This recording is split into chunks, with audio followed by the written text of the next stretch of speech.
Testing, testing.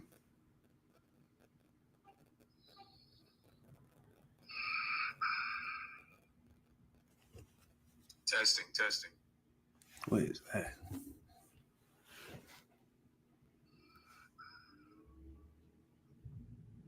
Testing, testing.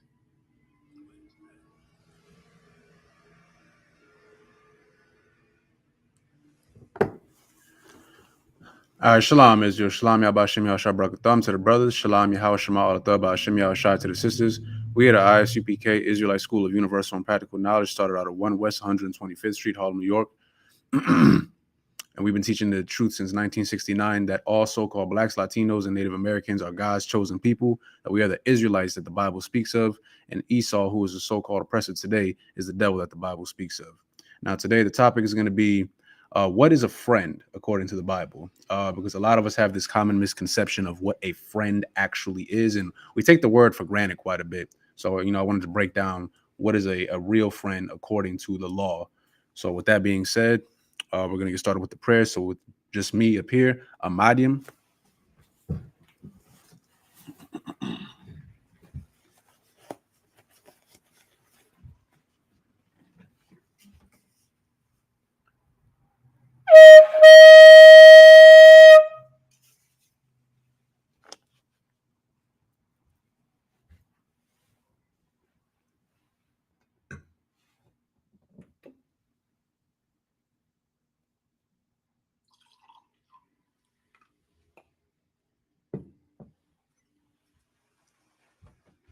La Yasharala, which means to Israel.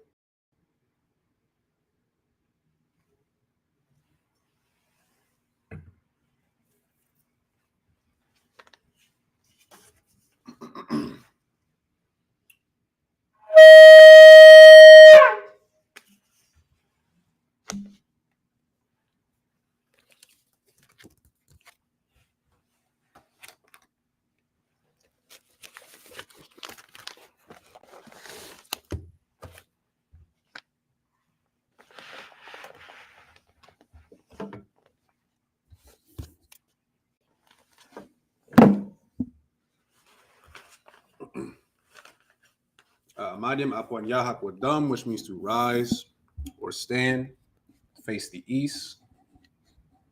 There we go. And with that, we'll begin with the Lord's Prayer in the Hebrew. This is the Lord's Prayer. Abanawa, Shabbat Shemayim, Kodash, Aya, Shemka, Yahweh, Malakwaka, Taba'ah, Batzaka, Aya, Aisha, Barataza, Kawa, Aya, Bashamayim, Ladanawa, Lakam, Call, Yawam, Basalaknawa, Kabawathnawa, Kasalaknawa, Kabawathinawa, Wala'a, Tabayanawa, Manasaiwan, Abal, Hawshainawa, Mayan, Rai, Kaya, Laka, Hamalakwath, Wa'ala, Wa'ataparath, Lawalumium, Aman. Now in the English, Our Father, which art in heaven, hallowed be thy name. Yahweh, thy kingdom come, thy will be done, in earth, as it is in heaven. Give us this day our daily bread, and forgive us our debts, as we forgive our debtors.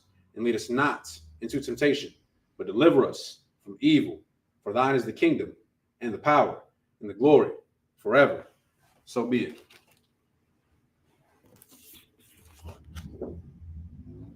Hakah, which is the power in the Hebrew, Yahweh, Ba'ashem, Yahushai, Babakashah, Latananawa, Hakah, Hakah, Raba'ah, Call, Makalah, Wakal, Madawa, Hakah, Latahar, Hamatazarayim, Hakah, Lahakwayim, Hamathium, Hakah, Ayel, Rakawath, Batamala, Garshun, Ba'ashem, Yahushai, for water, Aman.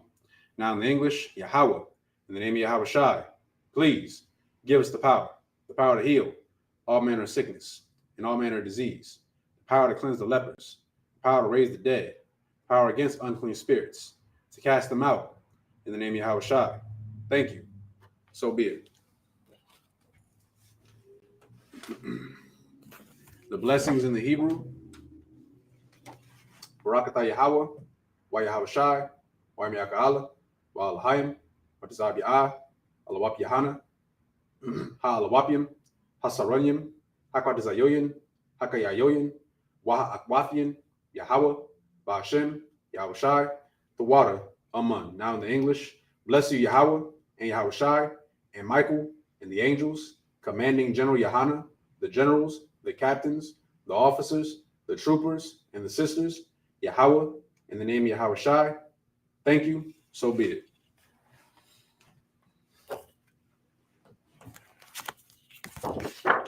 Psalms 121 in the Hebrew, Asha'ah, Ayenya, All, Hahayim, Ma'yan, Yaba'ah, Azoya, Ma'aim, Yahweh, Aisha, Shemayim, Wa'arataza, Ayatan, Amawat, Wagalka, All Yanawam, Shemarka, Hana, La'ah, Yanawam, Wala'ah, Yeshun, Shawamar, Yasharala, Yahweh, Shemarka, Yahweh, Tazalka, Yad, Yemyamka, Yabomam, Hashamash, La'ah, Yakaka, Wayarak, Balayala, Yahweh, Yashamarka, Makal, Rai, Yashamar, Athmapashka, Yahweh, Yashamar, Tazaathka, Wabuathka, Maita, Wa'ai, Awulam. Now in the English, I will lift up my eyes into the hills. From whence cometh my help? My help cometh from the Lord, which made heaven and earth. He will not suffer thy foot to be moved. He that keepeth thee will not slumber. Behold, he that keepeth Israel shall neither slumber nor sleep. The Lord is thy keeper. The Lord is thy shade upon thy right hand. The sun shall not smite thee by day, nor the moon by night. The Lord shall preserve thee from all evil. He shall preserve thy soul. The Lord shall preserve thy going out and thy coming in, from this time forth and even forevermore.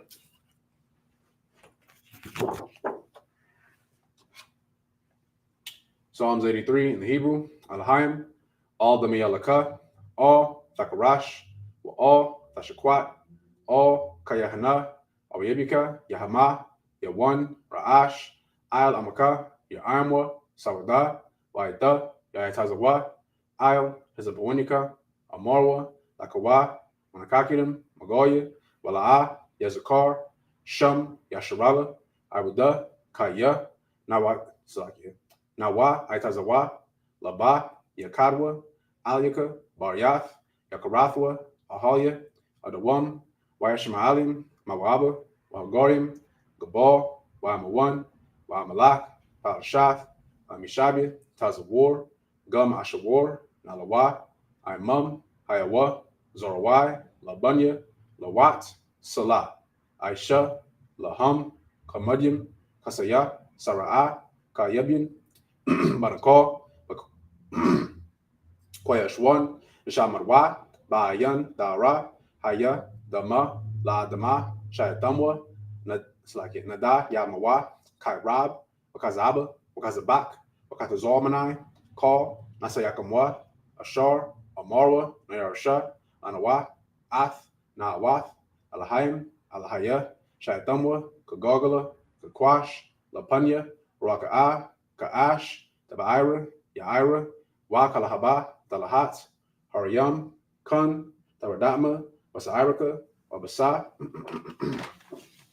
Wapavka, Tabahalam, Mala'a, Panyaham, Kwalawan, Wayabakwashwa, Shemka, Yahawa, Yabashwa, Wayabahawa, Adi-Id, Wayakaparwa, Wayabadwa, Wayadayawa, Kai, it's like it, Kaya, Ata, Shemka, Yahawa, Labarka, Iwan, Alcohol, Haratiza. Now in the English, keep not thy silence, O God, hold not thy peace, and be not still, O God, for lo, thine enemies make atonement, and they that hate thee have lifted up the head. They have taken crafty counsel against thy people, and consulted against thy hidden ones. They have said, come, and let us cut them off from being a nation, that the name of Israel may be no more in remembrance. For they have consulted together with one consent. They are confederate against thee, the tabernacles of Edom, and the Ishmaelites of Moab, and the Hagarenes, Gabal, and Ammon, and Amalek, the Philistines, with the inhabitants of Tyre. Asor also is joined with them. They have hope in the children of Lot. Salah, do unto them as unto the Midianites, as to Sisera, as to Jabin, at the brook of Kison, which perished at Endor. They became as dung for the earth. Make their nobles like Oreb, and like Zaid. Yea, all their princes, as Zabah and as Amunah, who said, let us take to ourselves the houses of God in possession. Oh my God, make them like a wheel, as a stubble before the wind, as the fire burneth the wood, and as the flame setteth the mountains on fire. So persecute them with thy tempest, make them afraid with thy storm, fill their faces with shame, that they may seek thy name. O Lord, let them be confounded and troubled forever. Yea, let them be put to shame and perish, and men may know that thou, whose name alone is Yahweh, art the most high over all the earth.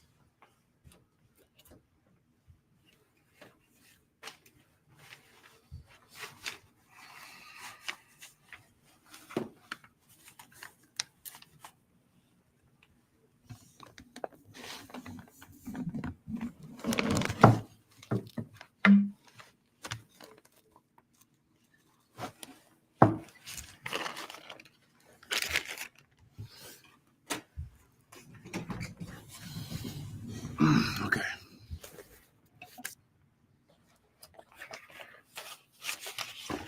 So we're going to be starting from 1 Samuel chapter 18, verse 1 through 7 in the Hebrew.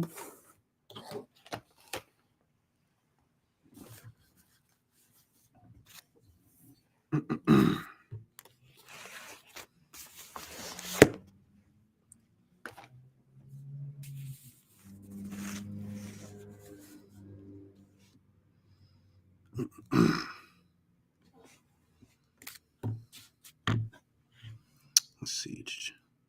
All right, the book of 1 Samuel chapter 18, verse 1. Let's see. Haya, Kala, the bar, all, Sha'al, Napash,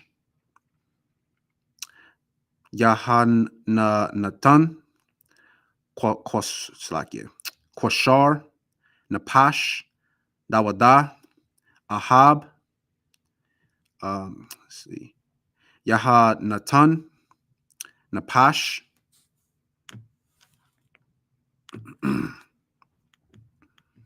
let's see, Lakwa'ah, Sha'al, Ya'um, let's see, Haya'ah, La'ah, Nathan, Sha'ab,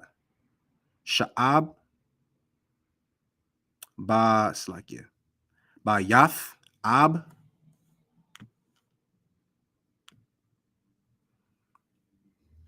let's see, Karath, Yahanathan, Lawada, Barath, Ahaba, Ath, Napash,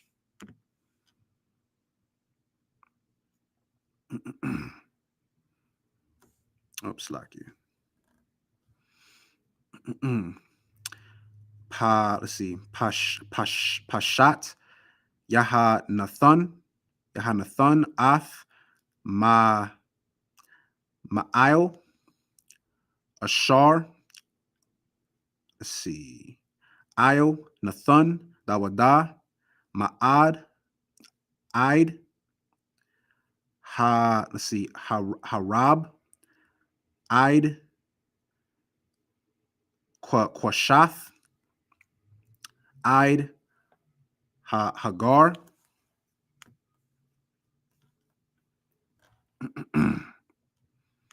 Let's see. Yataza'ah, Dawada, Ka'al, Ashar, Shalah, Sha'al, Shakal, Shayum, Sha'al, all, I'll, let's see, Ayash, let's see, Mala Ma'ah, Yatab, let's see, Ayun, Ka'al, Am, Gum, Ayun, Abad, Sha'al,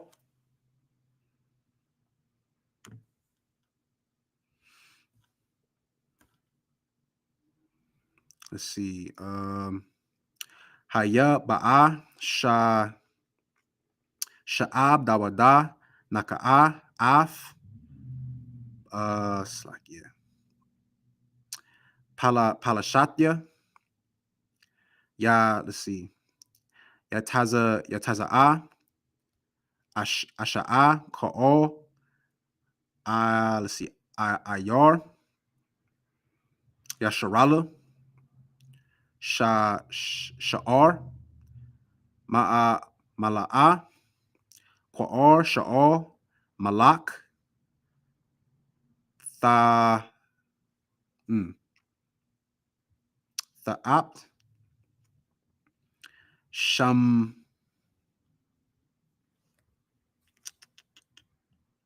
Slakia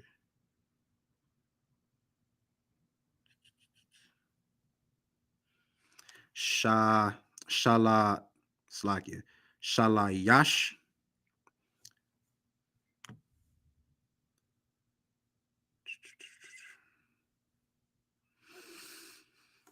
Slakia. 1 second.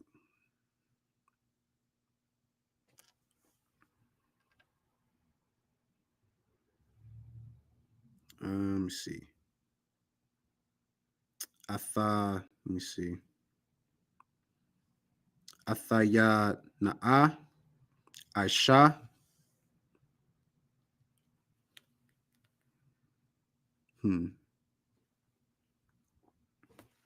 Shade. Yeah, let me see. Slakia. Namasha Tha Qua'af. Let's see.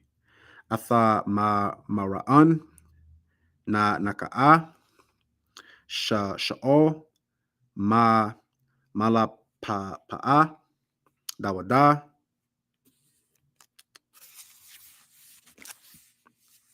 Get Mala'a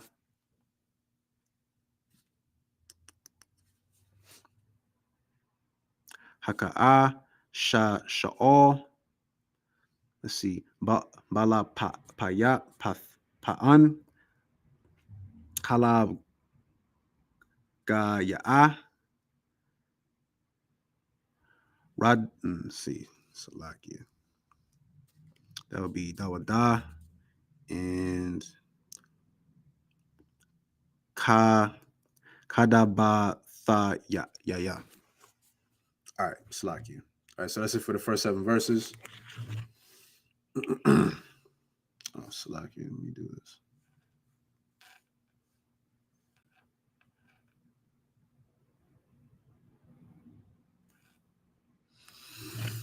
Okay, so we're going to go over verse 18, 1 Samuel chapter 18, verse 1 in the Salakia, in the English. And it came to pass when he made an end of speaking unto Saul, that the soul of Jonathan was knit with the soul of David. So it's talking about King Saul was a Benjamite. This was the king before King David. He had a son named Jonathan. Now, Jonathan was a very good friend of David, which we're about to read about. And Jonathan loved him as his own soul. Now, when we read this, we got to keep in mind, the Bible does not contradict itself. A lot of Christians, a lot of fake Israelites, a lot of people who do not understand the Bible and have no business teaching the Bible, they may misconstrue some things that are in the Bible. For example, there was a rumor for some odd reason saying that David and Jonathan were part of what you would call today the LGBTQ community, because it says that they loved each other. Well, no, it wasn't that kind of love. It ain't no intimate love. It wasn't like they were lying with each other. No, Jonathan loved David like a brother. That's what it really was. Verse 2, and Saul took him that day and let him go no more home to his father's house. Then Jonathan and David made a covenant because he loved him as his own soul. And Jonathan stripped himself of the robe that was upon him and gave it to David and his garments, even to his sword and to his bow and to his girdle. Now, I've heard this weird thing before. I don't know why. For some odd reason, when Christians read this scripture, for some reason, some of them think that, Jonathan just got butt booty naked and just gave David everything that he had. First of all, no, that's not what happened. Like, for example, I have a garment. This is a garment right here, right? This is a garment. I have clothes under this garment. Now, if I give somebody my garments, what does that mean? I still have clothes underneath. Okay, he gave him his garment. He gave him his his sword and his bow and his girdle. He gave him these gifts. It's a brotherly thing to do. It's like if a new brother comes into the school, he ain't even gotta be a new brother. It could be any brother for that matter. And you love this brother, and you might just give him like a gift in a sense. Like, I'm going to pass this on to you because you're such an honorable brother. You've done such great work for the Lord. You've done such great work for the school, for your brothers and sisters, for your nation. Here, I want to pass this on to you. It's kind of what that was. Now it says, let's see. And Jonathan Slacket in verse 5, and David went out whithersoever Saul went him, and behaved himself wisely.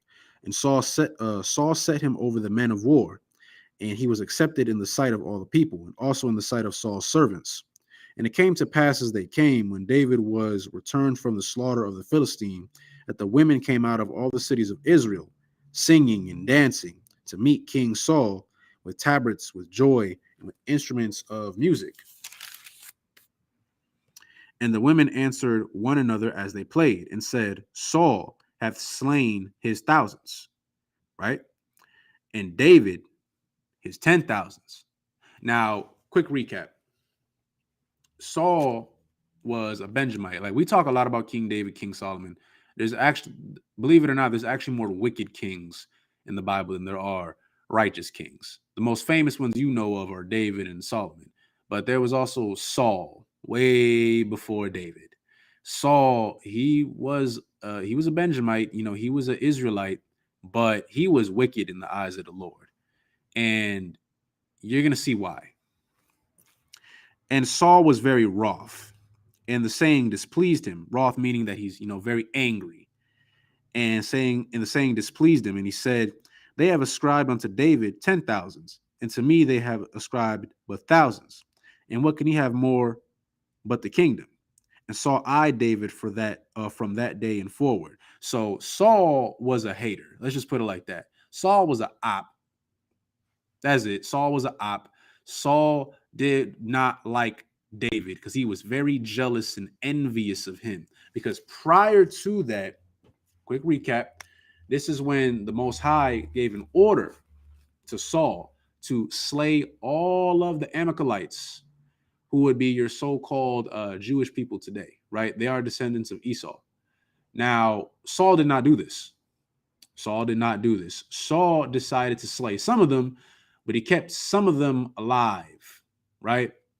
And when he was asked why he did not slay them, he lied and said, oh, but I did slay them. And paraphrasing, it was a priest at the time.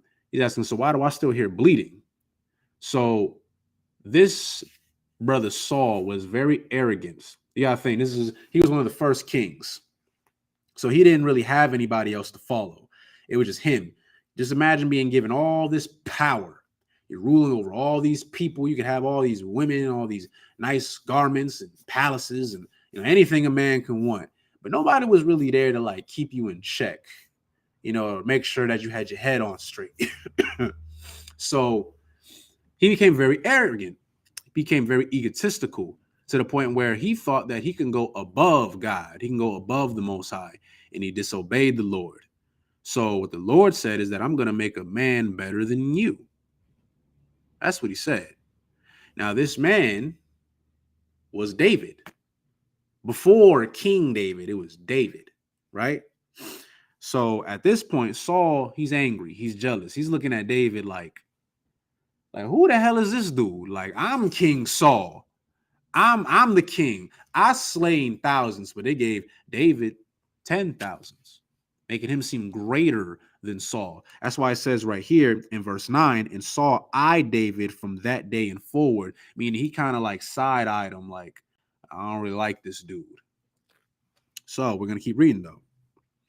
Verse 10, and it came to pass on the morrow that the evil spirit from God came upon Saul, and he prophesied in the midst of the house, and David played with his hand as at other times, and there was a javelin in Saul's hand. If y'all don't know what a javelin is, think of like a spear.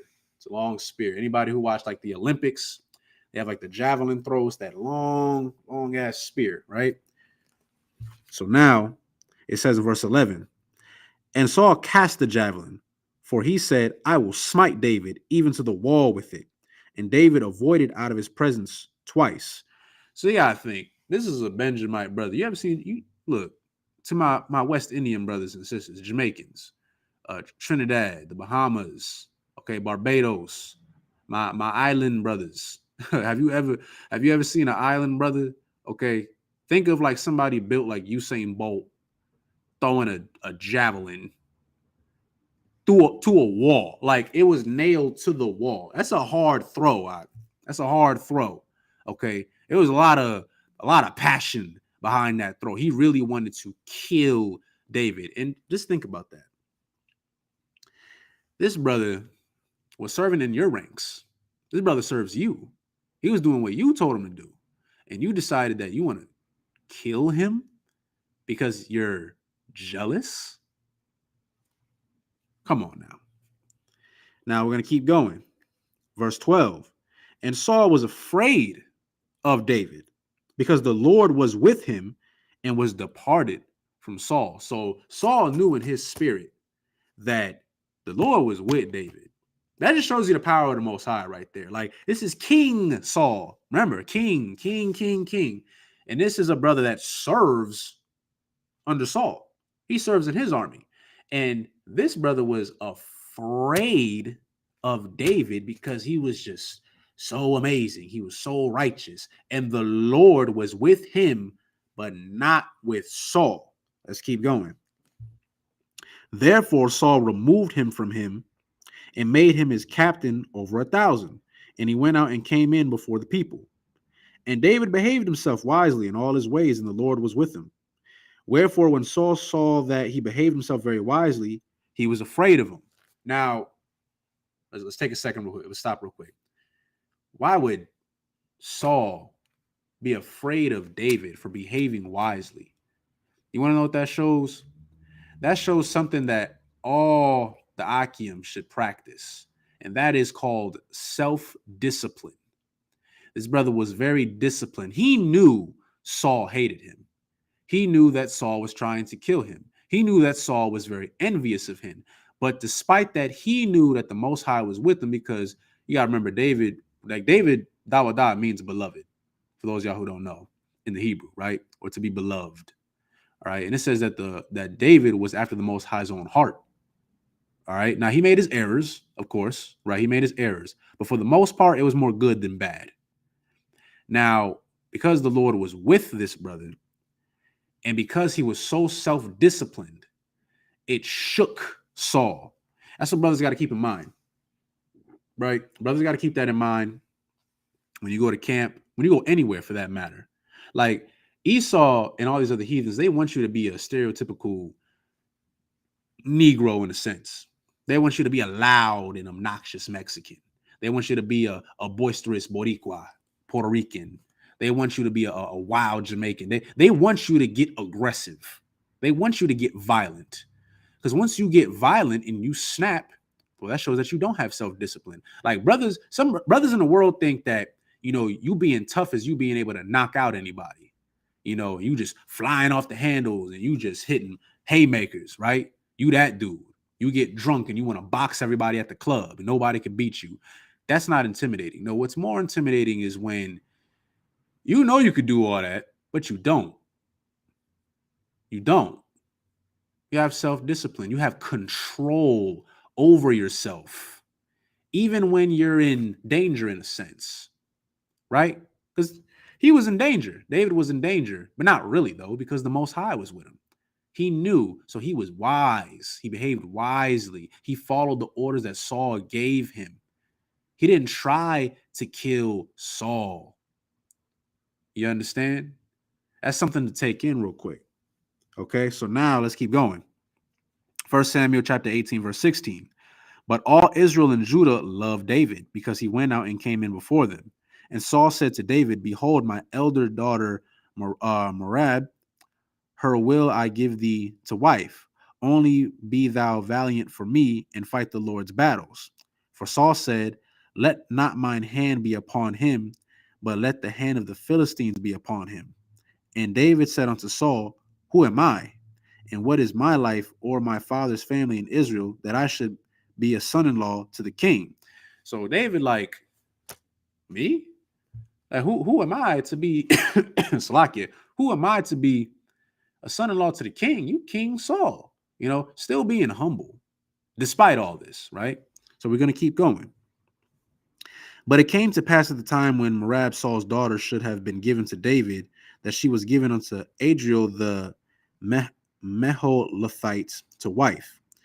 And Michal, Saul's daughter, loved David. And they told Saul, and the thing pleased him. And Saul said, I will give him her, and they may be a snare to him. Oh, it's like that she may be a snare to him, and that the land of the Philistines may be against him. So even now, Saul is still plotting. For those y'all, like, a snare is a trap. All right, he was trying to trap David, get him caught up in some wild mess, right? And he's wishing for the Philistines to be against him. These will be some of your Hamites, right? Your Africans be against David. Wherefore Saul said to David, thou shalt this day be my son-in-law, and the one of the twain. And Saul commanded his servants, saying, commune with David secretly, and say, behold, the king hath delight in thee, and all his servants love thee. Now therefore be the king's son-in-law. And Saul's servants spoke these words in the ears of David. And David said, seemeth it to you a light thing to be a king's son-in-law, seeing that I am a poor man and lightly esteemed? So even despite all this, like, to put it all together, Saul had very malicious intent for David. All right, we're going to read a little bit more, but despite all this, David was being humble. He behaved wisely. The Lord was with him. He followed Saul's orders. All right, this is a man who wanted him dead. He was a brother by blood, but he wasn't a brother by spirit. I'll tell you that much.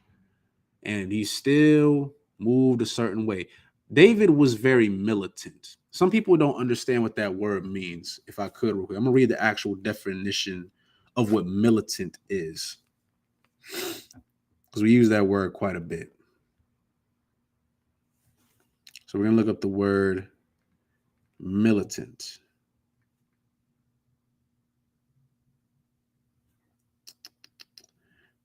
There's another word for it. It can cause.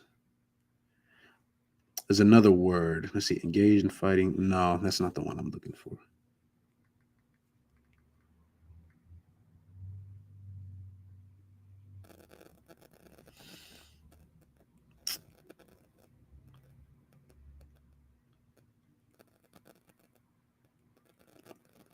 Oh, man, that's not the one that I'm looking for. Salakia. Let me see.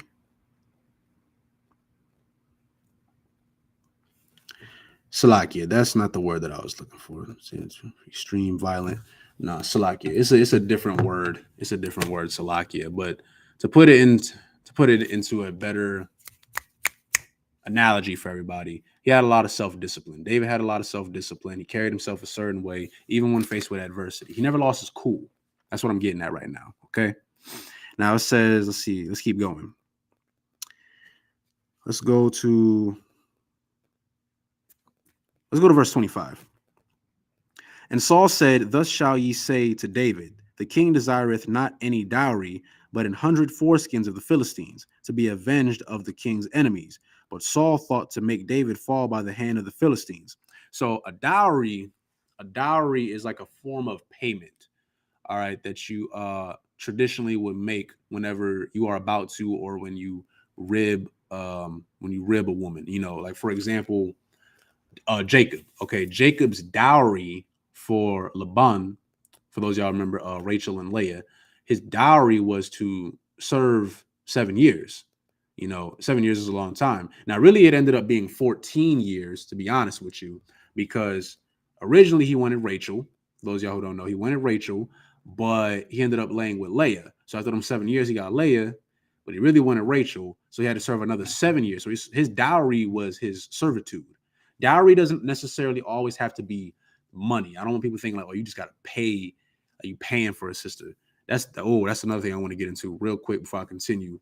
Some fake Israelites, for whatever strange reason, like to teach that a dowry is always about money, and you paying a dowry for a woman is paying for a woman. They use that as an excuse to buy prostitutes. That's all I'm going to say. I've seen it a few times on the internet. And I'm saying, what is it? It's a business transaction. Good night. Even though the scriptures in the Bible literally saying you shall not prostitute your daughter, and there shall be no whores amongst the daughters of Israel. But hey, I guess we just ignore scriptures now. Whatever. No, that's not what this is. No, the dowry. This is his payment in a sense. Like, hey, I gave you my daughter to wife. Now your dowry is going to be for you to go get the skins or the foreskins of all these Philistines. Now, the reason why Saul did this was because he's thinking, okay, ain't no way David gonna be able to accomplish this. He's surely gonna die. That's what he's really going for. He didn't really want to, he didn't give him his daughter out of the kindness of his heart. He really did it because he said, like he said, a snare or a trap to kill David. So we're going to keep reading. And when his servants told David these words, it pleased David well to be the king's son-in-law, and the days were not expired. Wherefore David arose and went, he and his men, and slew of the Philistines 200 men. And David had brought their foreskins, and they gave them in full tale to the king, that he may be the king's son-in-law. And Saul gave him Michal, his daughter, to wife.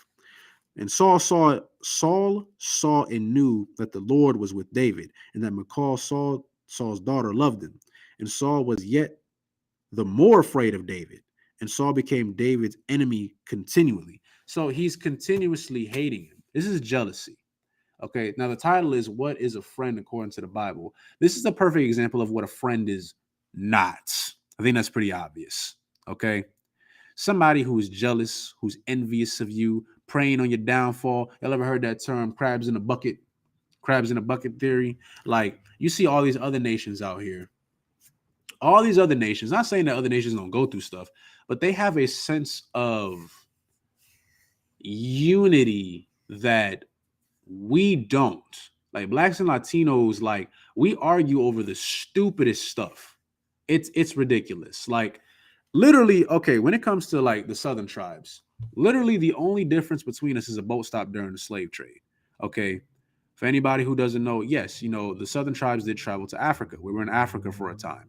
And then of course, that the real Hamites, they ended up, taking a hand in with the Edomites and selling us off to all these different countries, right? It wasn't just America. Actually, South America, mostly Brazil area, was the first main stop, right?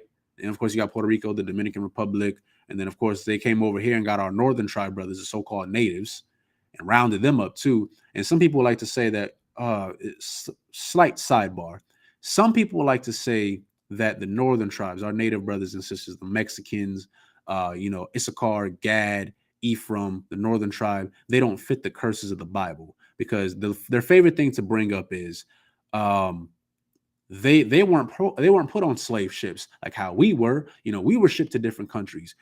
Hate to break it to you, but if you ever read about the Taino and the Arawak Indians, that's just two of them. They were put on slave ships. Did you know that they actually made rounds from Europe to come over here and kill off the men and take the women, and they would, take turns violating her on the boat, and they would display them like, hey, look what we got. Look at these beautiful brown women that we got. So they're like, oh, let me go get one. And then they went over there and killed some of the men and took them. They probably took some of the boys too. Who knows? Because there's Latinos in other places. There's Latinos in the UK. Like, for those of y'all who don't know, like, there's Latinos in Japan. Like, Israel is scattered everywhere. Okay. So I just wanted to clear that up real quick. But my point is, this is what the example of what a friend is not. See, Jonathan, Saul's son, he was a friend. He was a friend because he genuinely cared for David. He loved him like a brother. So much that he was like, man, like, let me give you my garment. Yeah, I think like he was a prince. Jonathan was a prince because he's the son of the king. So he's giving him his garment. I'm gonna give you my best sword, my bow. Like, I'm gonna give you all this stuff, right? Because you my boy. That's real love right there. That's brotherly. Saul is wicked as hell. Wicked as hell. Okay. Perfect example of what a king should not be and what a brother should not be. Saul was not a friend. Saul was not a friend. But even despite all this, this shows how, you should deal with brothers in a world like this or sisters in a world like this too, right? Yeah, they Israel. Yeah, we brothers by blood, but not in spirit. There's gonna be people who are gonna hate on you. There's gonna be people who are gonna be jealous of you, who are gonna be envious, who want to take what you have, worry about what's on your plate. And thing is, you just take it with a grain of salt. Okay, whatever. Don't lose your cool. You always practice being brotherly. David was brotherly to Saul, despite how evil and wicked he was. We just read earlier that he tried to kill him multiple times. First, it was the javelin, twice, by the way. Then he was like, I promised him my daughter, but I'm going to go make him kill all them Philistines. He's probably not going to be able to do it. He'll probably die. Oh, but then it turns out he didn't die. He didn't die. And he got your daughter now. Now he's your son-in-law. Y'all family now, right? And he was afraid, even more so afraid now, because he saw how mighty David was and that the Lord was with him. He sensed it in his spirit. All right. Let's keep going, though. Shalom, Lord Christ, Aqua. Let's see. So we'll go to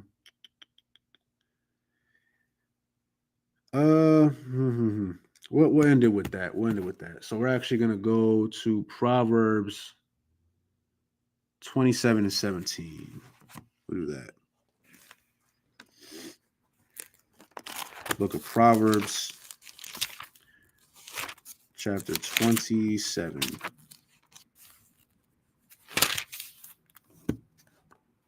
And 17.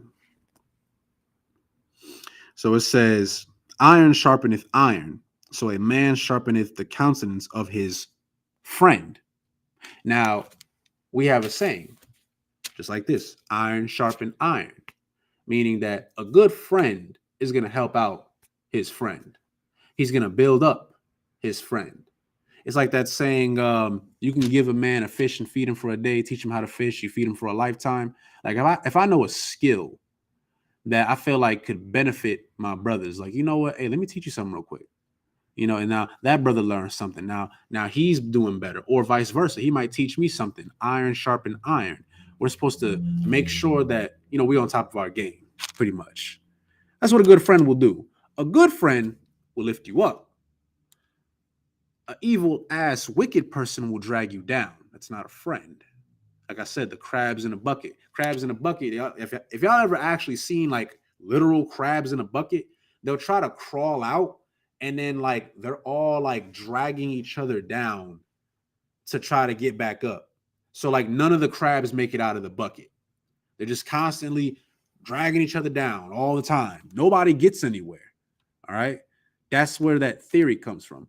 Black people have a hard time with this. We are so destroyed that we don't like to see ourselves succeed. When we see a brother make it out the hood and make it, make himself well established, right? Brothers be like, oh, you changed. You different. I remember when you used to be like this. That's that crab in the bucket theory. Now they're doing that because psychologically they want you to go back down to their level. That's evil. Because sometimes you see brothers, they try to help you out. Like, hey, man, I got this great job. We can get up out of here. Brothers like, nah, I'd rather smoke weed. Now I'm going to go buy these hoes. I'm going to go do this. So then they see you succeeding, and now it's like a hatred now. Like, oh, he think he better than us. It's jealousy. The same spirit that Saul had.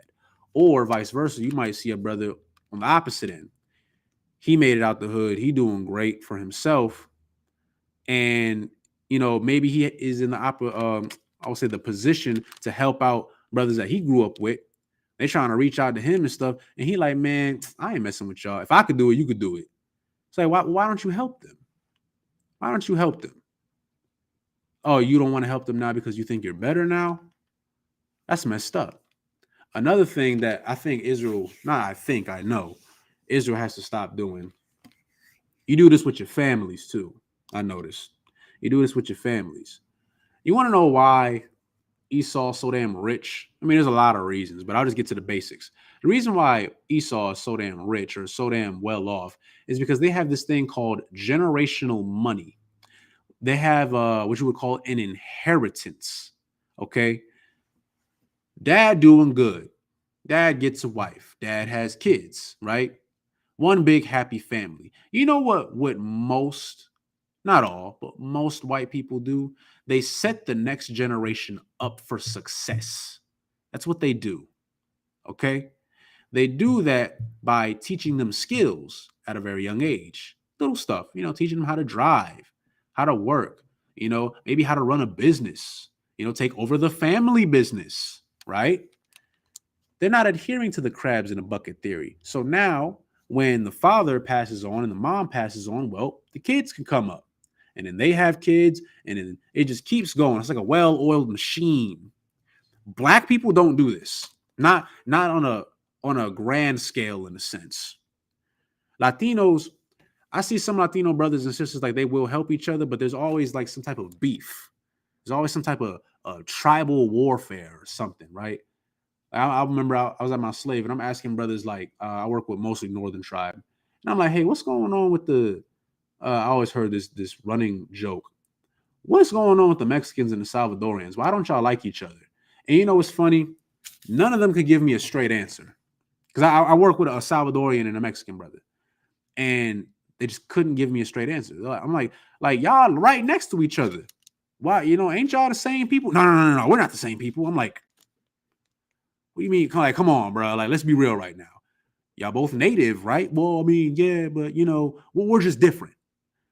I'm like, okay, well, how would your parents feel if I've seen this more sometimes on the Issacharite side? Well, how would you feel if you got with a Salvadorian woman? Oh no, I couldn't do that. My parents would disown me. I'm like, whoa, what? Why? Well, that's just how it is. Make it make sense out. But they perfectly okay with you getting a white woman though. No shame in that. Like we're that destroyed that we don't even like to be with our own people. We think it's a negative thing. You was born a little too farther down, so now we're not the same people. Don't even get me started with Southern Tribe. Southern Tribe, good night. Oh my gosh. Black Americans got beef with who? We got beef with the Dominicans. The Dominicans got beef with Haiti. I found out there's Haitians that got beef with the Jamaicans. What's going on with that? Like, why? Really look at yourself. Why? You don't get it twisted. Esau be wilding too on a much bigger scale sometimes. Why they say they love to talk about black on black crime, but white on white crime will start world wars. All right. We'll disrupt the neighborhood. They'll disrupt the whole country. Forget about it, right? But I always thought to myself, like, why do we bicker about the dumbest things? The dumbest things. You're not like us because we speak Spanish. That's just another colonizer language. I know black-eyed Dominican. Good night. Salakia. I'm not trying to pick on my Dominican brothers and sisters, but I've heard this running joke since I was a child. It's a mess. Judites, forget about it. You a few shades too light. Now all of a sudden you're not a Judite no more. You got a black father. Like, of course, we know like you are who your father is. But in some cases, you might have two black parents, but you just might be a little light-skinned. We done mix them with other nations. We know we can range and phenotype and stuff like that. But now you disown each other. And you never want to see your people succeed. You see a sister who's succeeding in the world, and sisters will bash her. She doesn't represent us. She's not really black. She's born from over there. I'm like, why? Why are we the only people that do this? Because we lack brotherhood, we lack sisterhood, and we don't really know what it means to be a friend. We don't know. We do in the school. Salakia. My brothers and sisters in the world, they don't know. Let's go to Proverbs 18 and 24 real quick. Proverbs 18 and 24. It says, a man that hath friends must show himself friendly, and there is a friend that sticketh closer than a brother. So if you want to gain a friend, you got to be a friend. You know what I'm saying? Saul wasn't a friend. Saul wasn't a friend. Judas, y'all know about Judas. Judas wasn't a friend. You understand? That wasn't a friend. Plenty of brothers in the world are not friends. I know every brother, Slack, there's so many brothers in the world. Y'all swear these rappers are like the epitome of leadership. I just don't get it. That's how destroyed we are, man. You think somebody that has money is fit to lead you. Meanwhile, they probably even more wicked than you. Who was the brother? Gunna? Gunna came out and snitched about a whole bunch of stuff. And he was the same brother that was making music. I don't listen to him like that, but he was making music talking about how, long story short, like he'll never rat out his boys pretty much. And then you did. And let's be real, he's not the first person to do that. He's not the first person. And he ain't going to be the last. There's going to be plenty of other brothers doing the same stuff. But you think like, but I thought y'all was all brothers. I thought you was with the gang. What happened? You folded. Because brother don't have brotherhood. They in the world and they wicked anyway, but they don't have brotherhood. So how can you expect other people to be a friend to you if you're not being a friend? All right. So let's see. Let's keep going. Let's go to John 15:13.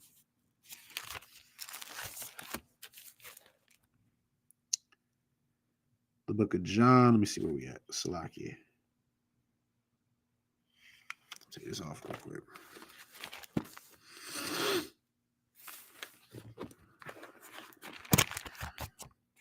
Go to John.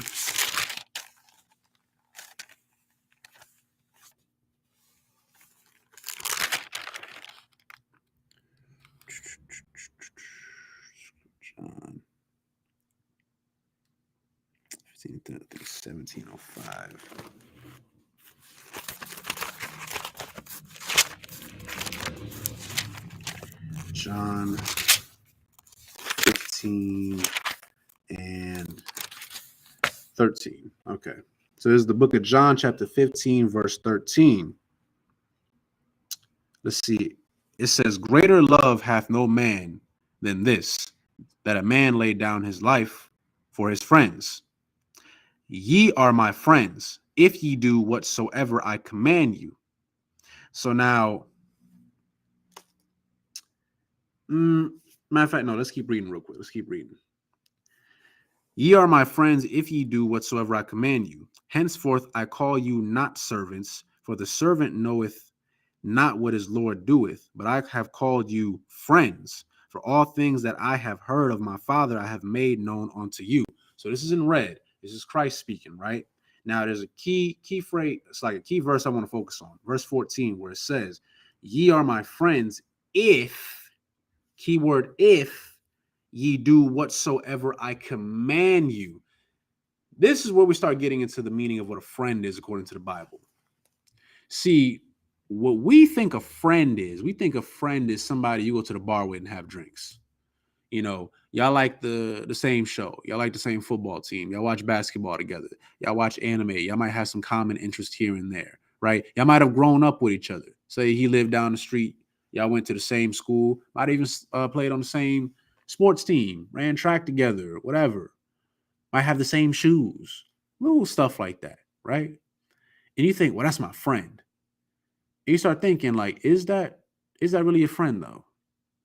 Is this brother willing to put his life on the line for you? Because it says in verse 13, greater love hath no man than this, that a man laid down his life for his friends. You get my point? So if you're willing to put your life on the line for a brother, then, like you really got to think about that. Be wary of the company you keep around you. My father used to always tell me this as a kid. Not everybody's your friend. Not everybody's your friend. Some people you just know, or they're associates. But not everybody's your friend. Not everybody has your best interest, in a sense. Because we just read about Saul. Saul and David, they were around each other. They were around each other. They went to wars together. They fought alongside each other. And that whole time, Saul hated David. Tried to get him killed on multiple occasions. So, Slocky. With that being said, you need to judge people by their actions, not just because you know them. And that's, Salakia, that's what I wanted to talk about. This somewhat ties into that. As I said, you have to judge people by their actions, which is the truth. The thing is, though, with Christians will always love to bring this up. They'll always say, only God can judge me. It's like their favorite thing to say, meaning that you don't have the power to judge anybody else. You can't call out anybody else on their actions. You can't do that. Because apparently only the Most High was given the power to do that. So I would like to test that theory. Let me see, Slacky. Where is it?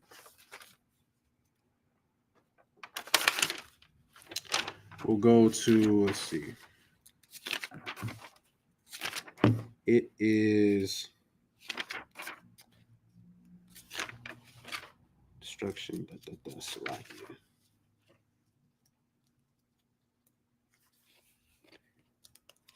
So here we go. Let's go to John 7 and 24.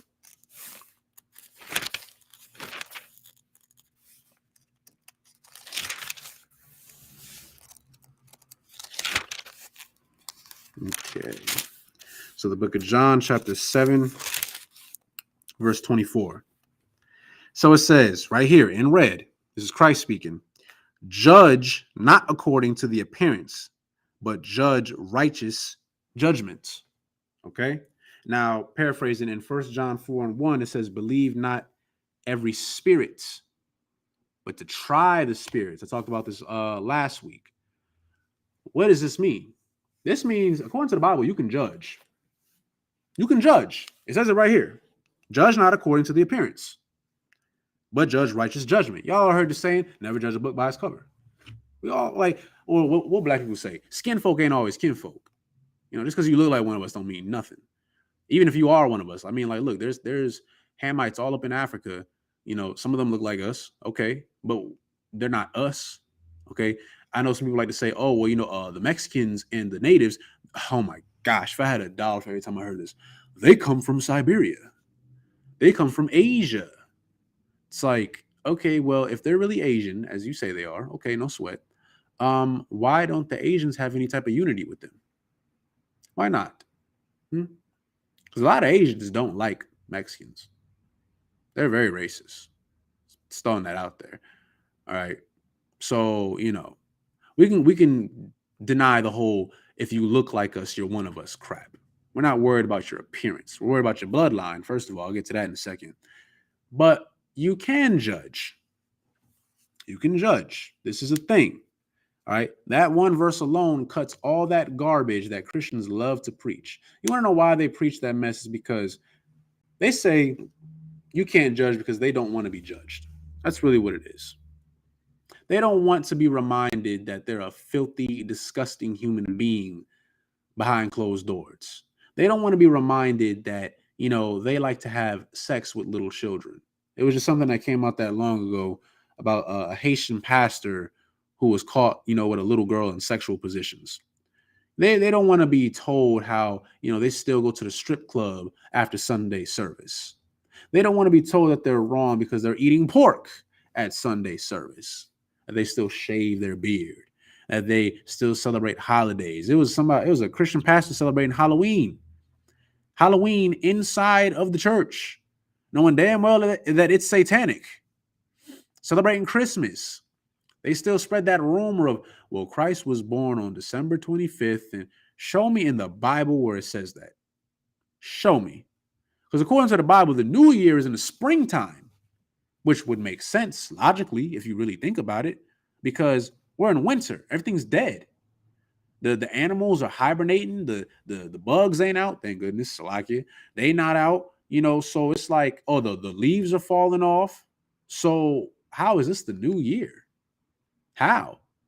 I would think the new year would be when spring comes out and everything starts to bloom again. The trees, the flowers, the animals come back out. The world is more lively.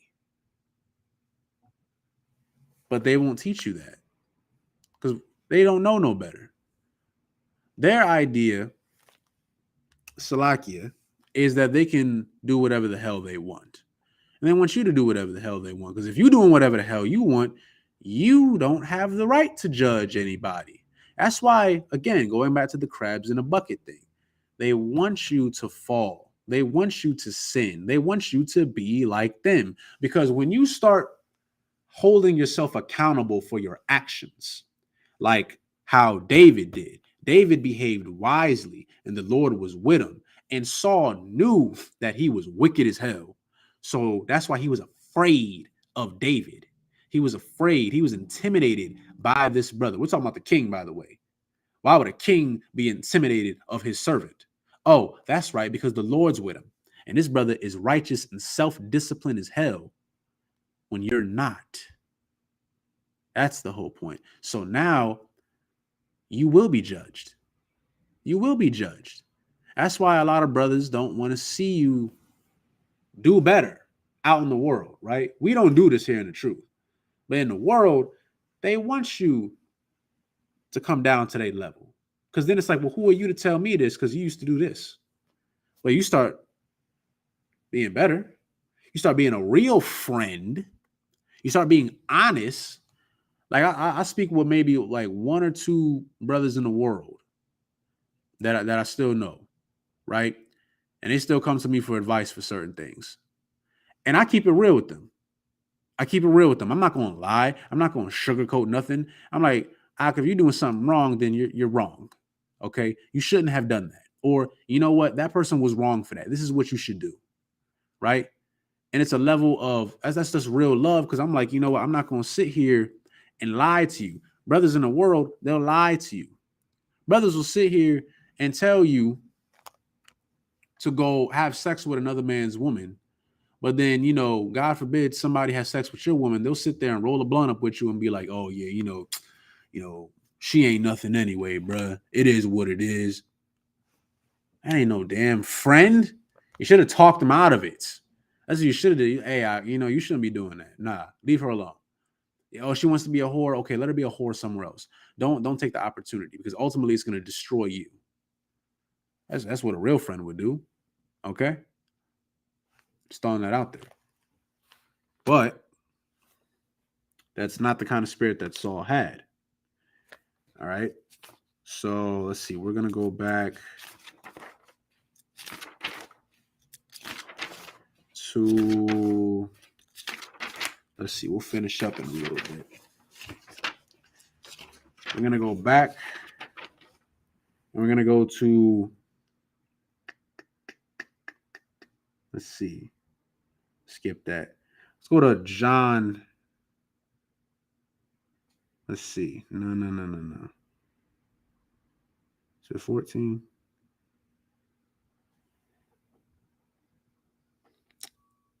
Let's John 3 and 18.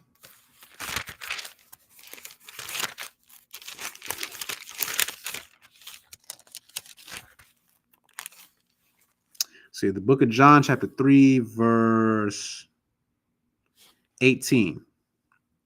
He that believeth on him is not condemned, but he that believeth not, is this the right one? No, this is Salakia. 1 John, Salakia. 1 John 3 and 18.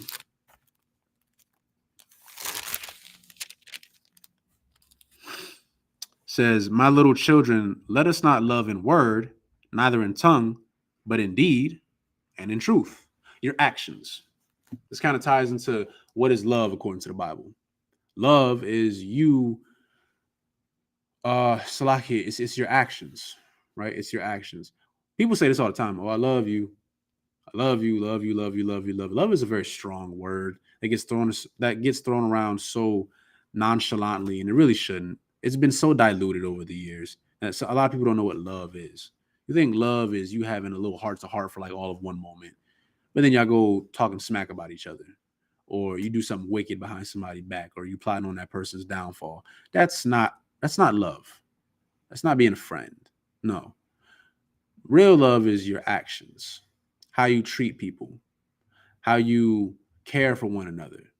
That's real love. I talk about it all the time. If you got kids, right?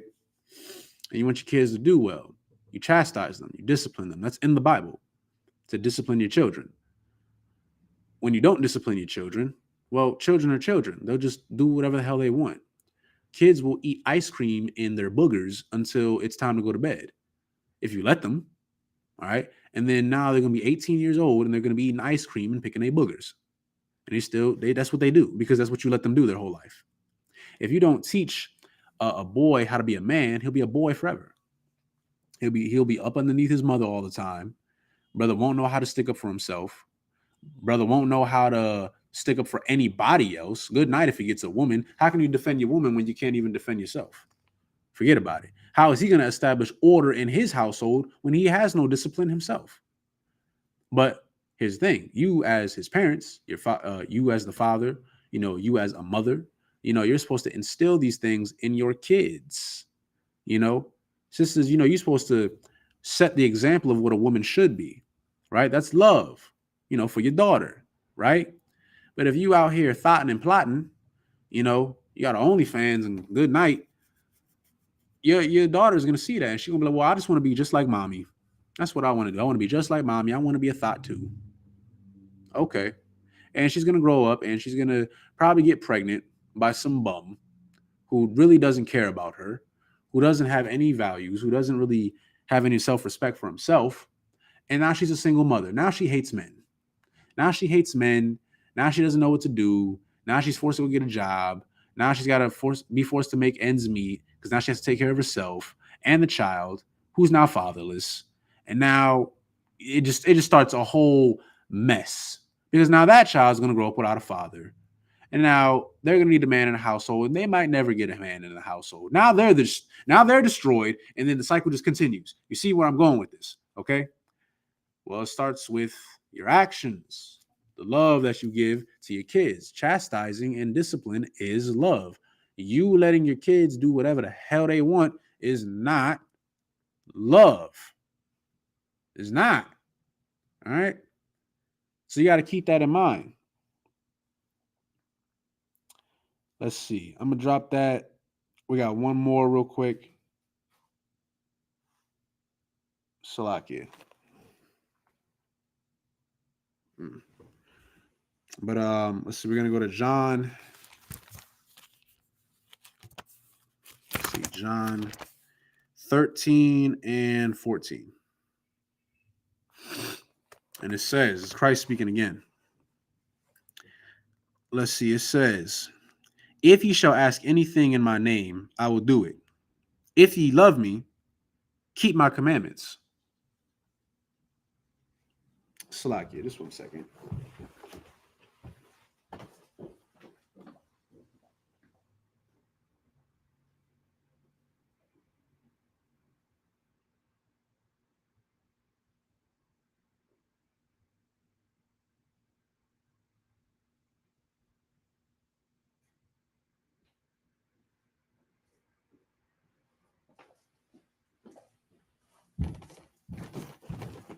Salakia. First, Salakia, John 14 and 15. If you love me, keep my commandments. So now this is a key thing. For anybody who's wondering, heathens cannot be your friends. People of other nations cannot be your friends. I hate to break it to you. I really don't, but I'm just going to tell you the truth. Heathens cannot be your friends. An East Indian cannot be your friend. A Chinese person cannot be your friend. A Japanese cannot be a friend. A Kenyan, an Ethiopian cannot be a friend. Okay? The Koreans cannot be your friend.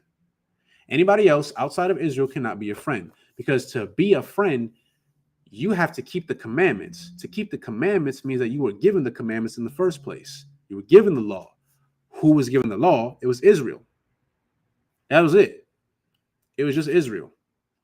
So everybody else is a non-factor. I know some people like, but Steve, we've known each other for so long, we used to play racquetball together. Like, we don't give a damn about your damn racquetball, okay? Steve's not your friend. The only reason why you and Steve are friends is because you follow what he follows. I'm talking about Edomites. The reason why some of y'all have white friends is because you practice white culture. You follow what they do. Really think about this for a second. Hear me out. Just hear me out. If you Stop doing what white people do. Will they be your friends? If you stop celebrating Christmas, Halloween, Thanksgiving, you stop going to these crazy ass parties, the raves, good night, be all types of sinning in that. If you stop getting tattoos, if you stop eating abominable things, if you stopped, good night, watching pornography, if you stopped buying prostitutes, if you stopped doing drugs, if you stop doing all the stuff that white people do. I know some of y'all are like, well, not all white people do that. You know, look, white people don't do what we do. They have their own separate culture. Let them, leave them alone. Let them do what they want to do. Okay. If you stopped doing what they do, I guarantee you, I challenge you, you would not get along with them anymore. I promise you, you wouldn't get along with them anymore. I have Edomites at my slave. I speak to them every once in a while, you know. I mean, I work with them. I can't not talk to them.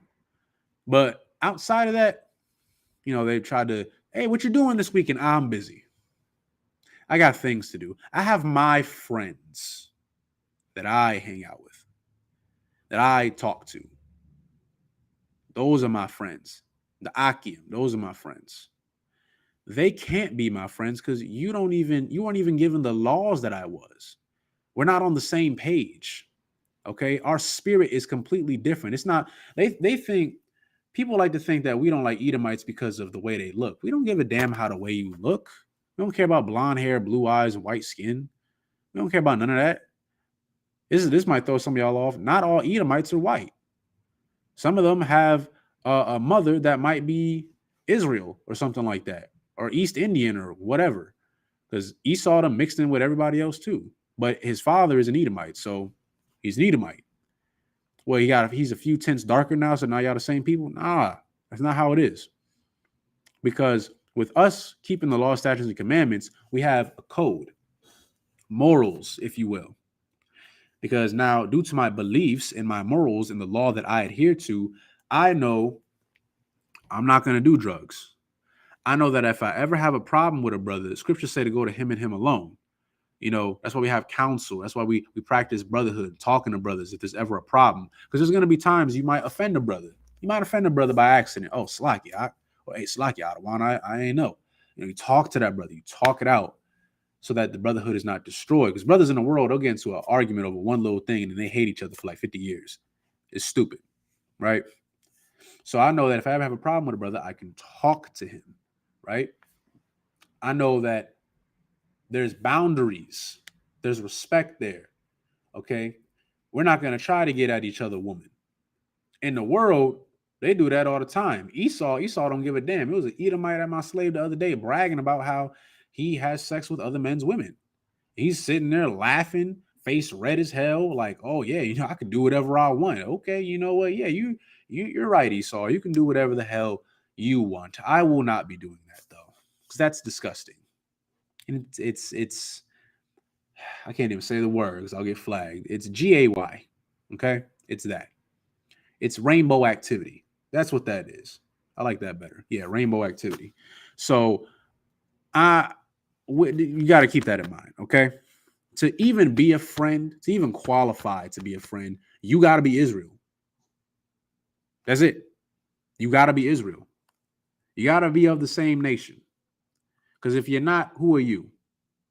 Who are you? Because I can't hold you to the same moral code that I have. They'll pretend that they will, but there's always some wickedness behind it. So don't even do it, right? So that's what it really means to be a friend. According to the Bible, to be a friend, you got to be a friend. And you got to follow the law, statutes, and commandments. Not so says me, so says the Bible. Because if you're not, the Lord don't care if you get along. You know, you get along because y'all like smoking weed together. That's why. You like buying whores. You like having sex with the same woman at the same time. You're nasty as hell. Wasn't it just like what was it, like a police officer? I think she was an Edomite. Wasn't it just like a police officer not that long ago? And like everybody found out that she was, you know, getting busted down by brothers. I think it was like one other Edomite or something. I don't know. But my point being is y'all out here sharing women. Like that's nasty. That's not brotherly. You're not friends, Salakia. Y'all a bunch of weirdos. That's really what that is, okay?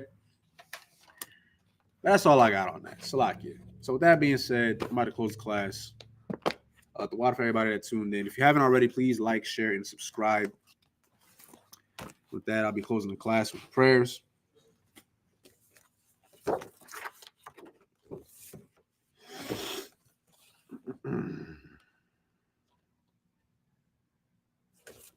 Get this real quick.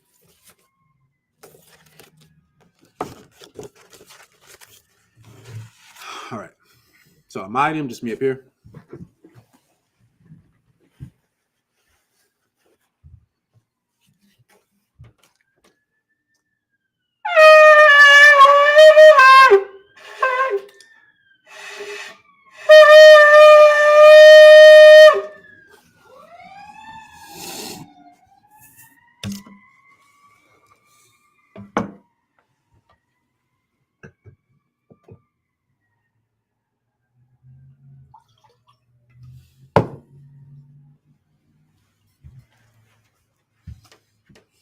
La Yasharala, which means to Israel.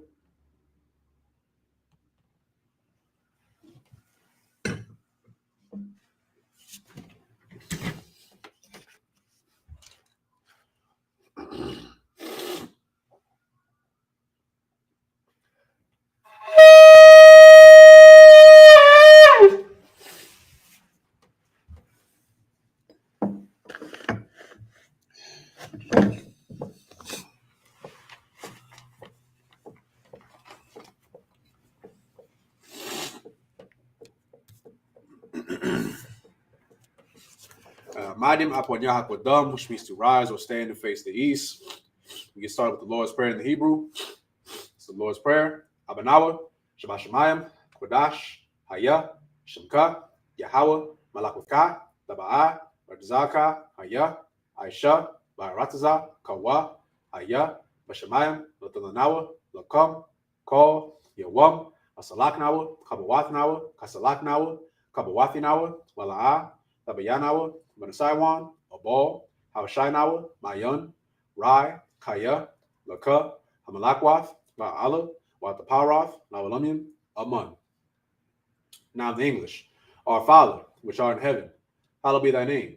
Yahweh, thy kingdom come, thy will be done, in earth as it is in heaven. Give us this day our daily bread, and forgive us our debts, as we forgive our debtors. And lead us not into temptation, but deliver us from evil. For thine is the kingdom, and the power, and the glory, forever. So be it. Akak, which is the power in the Hebrew. Yahweh, Ba'ashem, Yahushai, Babakasha, Latananawa, Hakak, Hakak, Rapa'ah, Kal, Makala, Wakal, Madawa, Hakak, Atahar, Hamatazarayim, Hakak, Lahakwayim, Hamathim, Hakak, Al, Akawath, Hatamala, Garshan, Ba'ashem, Yahushai, the water, Amun.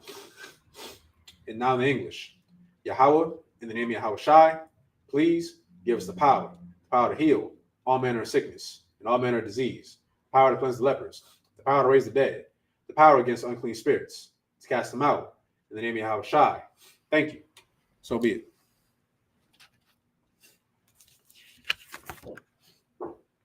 The blessings in the Hebrew, Barakatah Yahweh, Wa Yahushai, Wa Minaka'ala, so again, Wa Alahayim, Watazab Ya'ah, Alawap Yahana, Ha-Alawapim, Ha-Saranyim, Ha-Kwatazayoyin, Ha-Kayayoyin, Wa-Ha-Akwathian, Yahweh, Ba-Hashem, Yahushai, the water, Amun.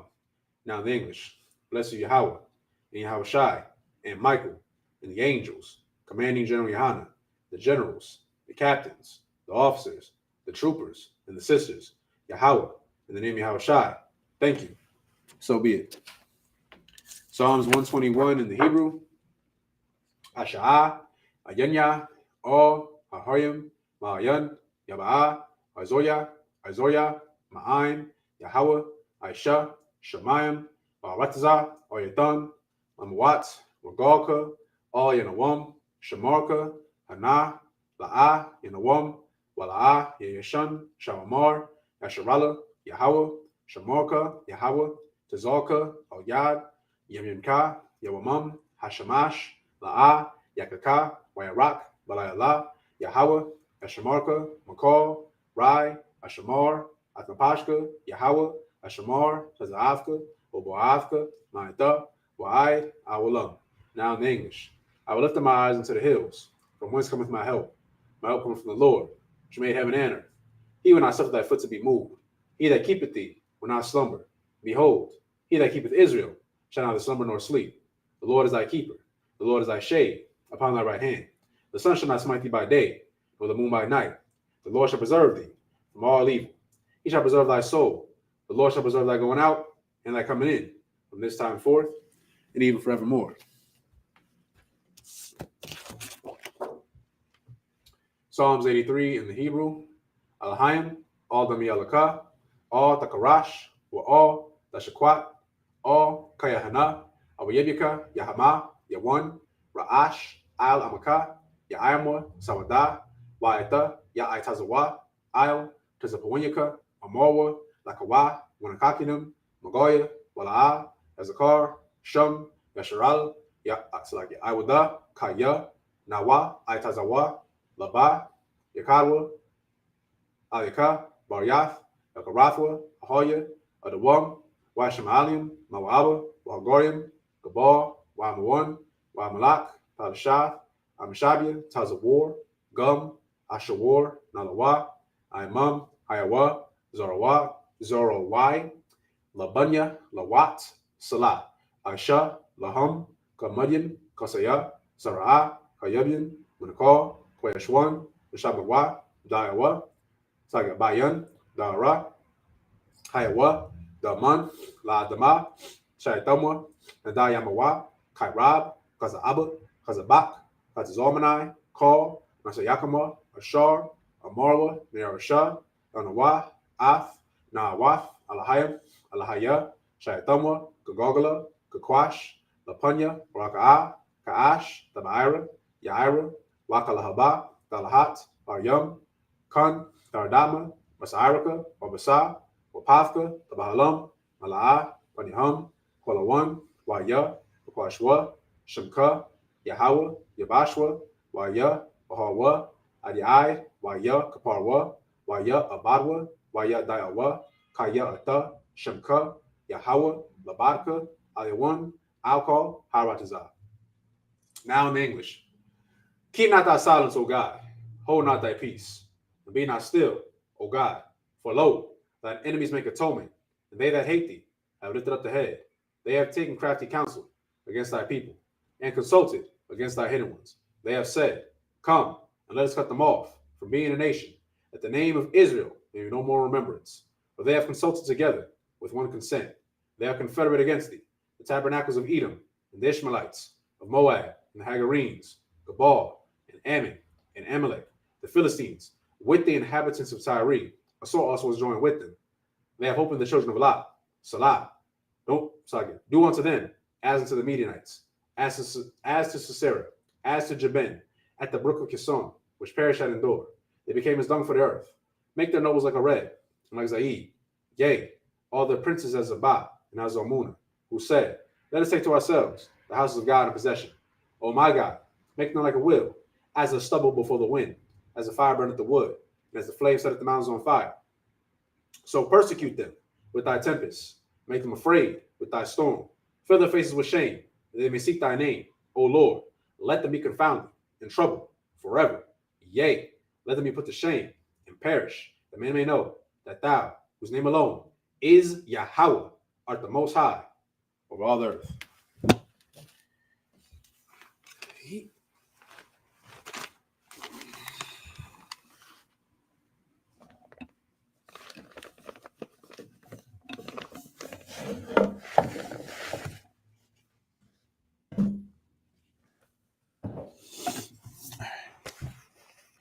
Shalom, Israel.